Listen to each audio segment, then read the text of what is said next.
Hello అందరికీ welcome back to my channel SBHD Vizag. ఈరోజు అటుకుల పాయసం చేశానండి.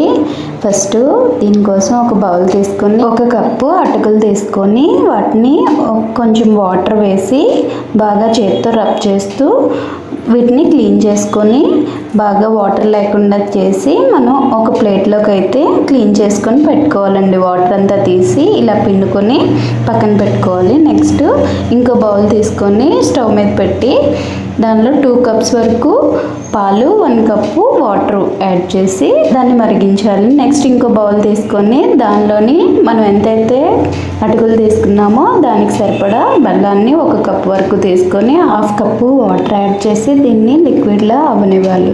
పక్కన పెట్టుకున్న పాలు మరిగినాక ముందుగా క్లీన్ చేసి పెట్టుకున్నాం కదా అటుకులను వేసి దీనిలోని పాలల్లో ఈ అటుకుల్ని ఉడకనివ్వాలి.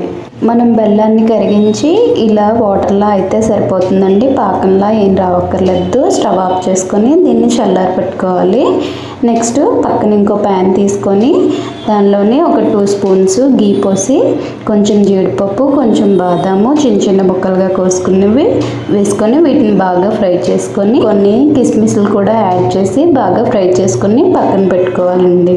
ఇవి గోల్డెన్ కలర్ వస్తే సరిపోతుంది. మనం ఇది ఉడుకుతుంది కదా అటుకులు అనేవి పాలల్లో ఉడికినాయి కదా, ఈ ఉడికినాక మనం ముందుగా ఫ్రై చేసి పెట్టుకున్న ఈ కాజు బాదాంని కూడా ఇందులో యాడ్ చేసుకొని దీన్ని అంతటిని కూడా బాగా మిక్స్ చేసుకోవాలండి. ఇది కాజు అవన్నీ కూడా బాగా ఇందులో మిక్స్ అవ్వాలి. నెక్స్ట్ ఇందులోనే 1 స్పూన్ వరకు ఇలాచీ పౌడర్ని కూడా యాడ్ చేసి దాన్ని కూడా బాగా మిక్స్ చేయాలి.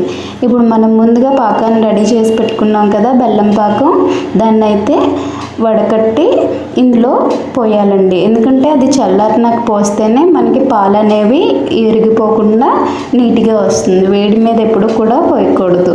ఇలా మనం వేసుకొని బాగా కలుపుకుంటే అటుకుల పాయసం అనేది రెడీ అవుతుందండి. దీన్ని మనం దేవుడికి నైవేద్యంగా పెట్టవచ్చు. పాయసం అనేది చూసారు కదా ఎంత ఈజీగా రెడీ చేసుకోవచ్చు. మీకు కూడా నచ్చిందా? అయితే ఒకసారి మన ఛానల్ని సబ్స్క్రైబ్ చేయండి, లైక్ చేయండి, షేర్ చేయండి. Thanks for watching.